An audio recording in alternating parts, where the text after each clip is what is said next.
नमस्कार आदाब, मैं हूं इरफान और आप सुन रहे हैं listen with Irfan. Pillars of parallel cinema में आज बात करेंगे 1983 में रिलीज हुई फिल्म जाने भी दो यारों के बहाने सतीश शाह की। याद करें कमिश्नर डिमेलो की। Coming back home, DeMello. Happy coming back. Thank you. कब आए अमेरिका से? इस बार तो तुमने बहुत दिन लगा दिए। Oh yes, काम ही कुछ ऐसा था। उधर का drainage system, gutter system study करता था। क्या बात है अमेरिका का। उधर पीने का पानी अलग और गटर का पानी अलग। हम लोग बहुत पीछे हैं।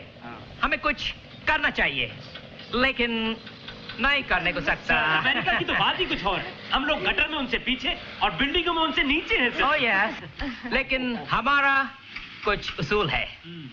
हम एक जिम्मेदार ऑफिसर हूँ। और तुम क्या समझता है, ये म्युनिसिपैलिटी हमारा बाप का है? नो सर, आपका है। ठीक है, हमारा है, लेकिन फिर भी 25वां मंजिल का परमिशन हम नहीं देने को सकता। सॉरी। 74 साल की उम्र में 25 अक्टूबर 2025 को इस दुनिया से विदा लेने वाले सतीश शाह ने अपने अभिनय से हमारी दुनिया में जो रंग भरे हैं, उनकी गवाह वो 150 फिल्में और सैकड़ों टेलीविजन शोज हैं जिनमें उनकी जीती जागती तस्वीरें कैद हैं। जाने भी दो यारों के निर्देशक और सतीश शाह के बैचमेट रहे कुंदन शाह कहते थे कि सतीश शाह वो आदमी है जो लाश का रोल करते हुए भी हंसा सकता है। जहाँ तक जाने भी दो यारों का सवाल है, तो हम लोग जब स्क्रिप्टिंग कर रहे थे, ये सब चल रहा था, तो लोग हर बार बोलते थे भाई ये कमिश्नर कौन बनने वाला है। मैंने बोला तुम डेड बॉडी का छोड़ दो, मेरे पास एक एक्टर है। वो तो आप फिक्र मत करो। मैंने बोला वही आदमी कर सकता है ये रोल। तो वो जब मेरे जो साथ में लिखने वाले थे रंजीत कपूर और सतीश कौशिक, वो इतने नहीं जानते थे सतीश शाह को, लेकिन मुझे पूरा विश्वास था कि सतीश शाह ये रोल कर सकेंगे। मतलब और किया उन्होंने, बहुत अच्छा किया।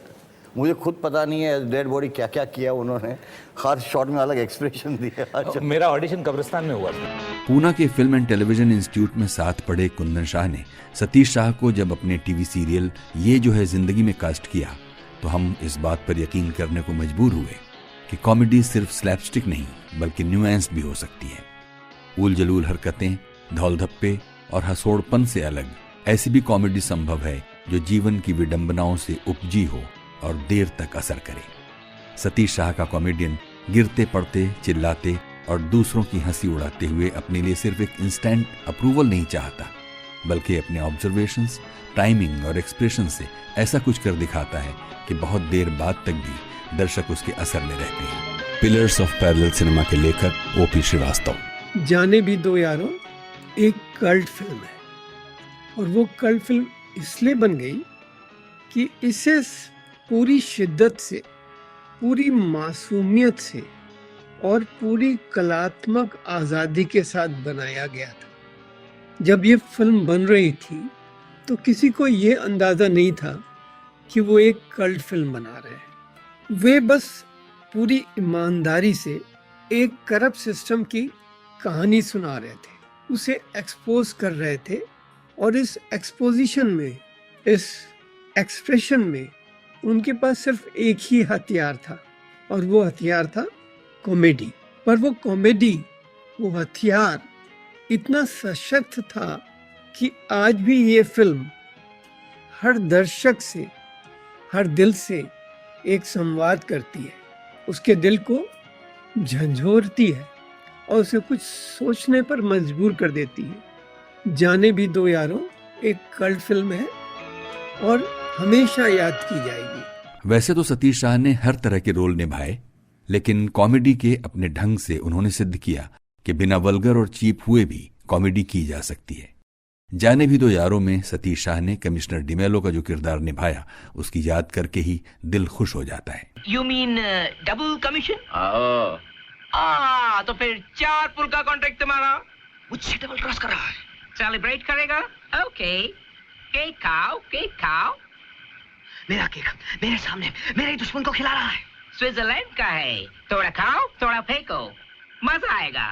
फेंको फेंको, हाँ मजा आएगा। फेंको,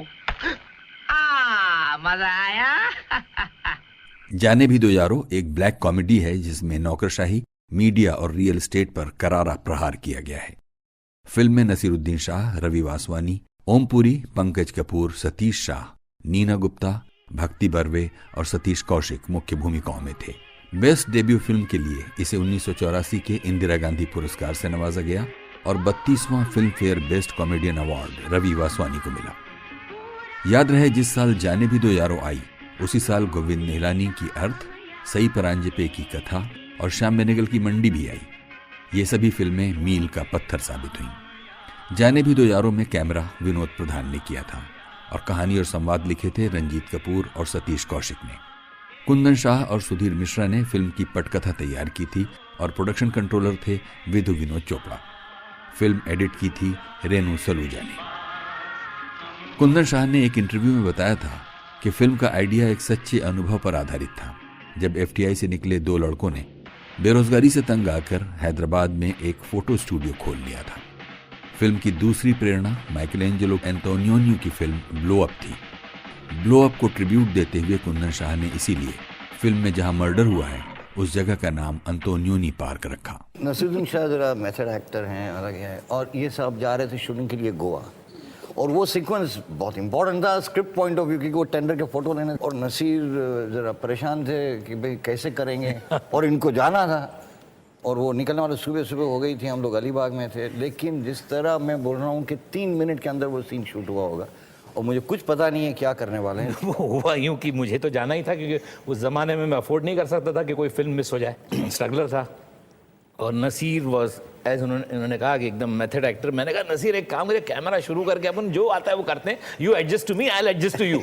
फिल्म काफी हद तक इम्प्रोवाइज्ड है और यही बात उसे और भी अनोखा बनाती है। पांडव जिसे जीते थे पहले, वही द्रौपदी अब जीत ली हमने। फिल्म में महाभारत का वो प्रसंग नाटक के रूप में पेश किया गया है जहां द्रौपदी का चीरहरण हो रहा है। देखते ही देखते ये नाटक एक हिलेरियस मोड़ पर पहुंच जाता है जहां इम्प्रोवाइजेशन की इंतहा है। भाभी भाभी कुछ नहीं, मैंने उसे जुए में जीता है, अब वो मेरी संपत्ति है।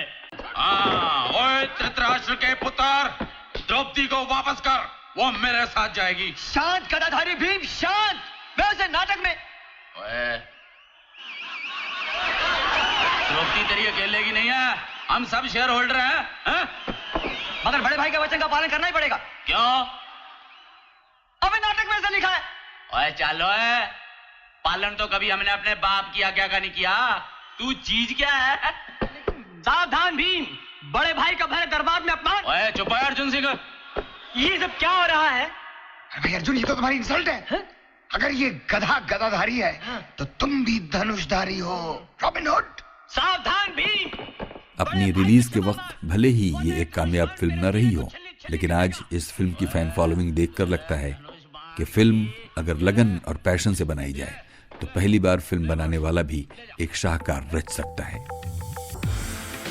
Pillars of parallel cinema podcast की ये सीरीज बेस्ड है ओपी श्रीवास्तव की लिखी इसी नाम की किताब पर, जिसे आप खरीद सकते हैं अमेज़न पर भी। लिंक डिस्क्रिप्शन में है।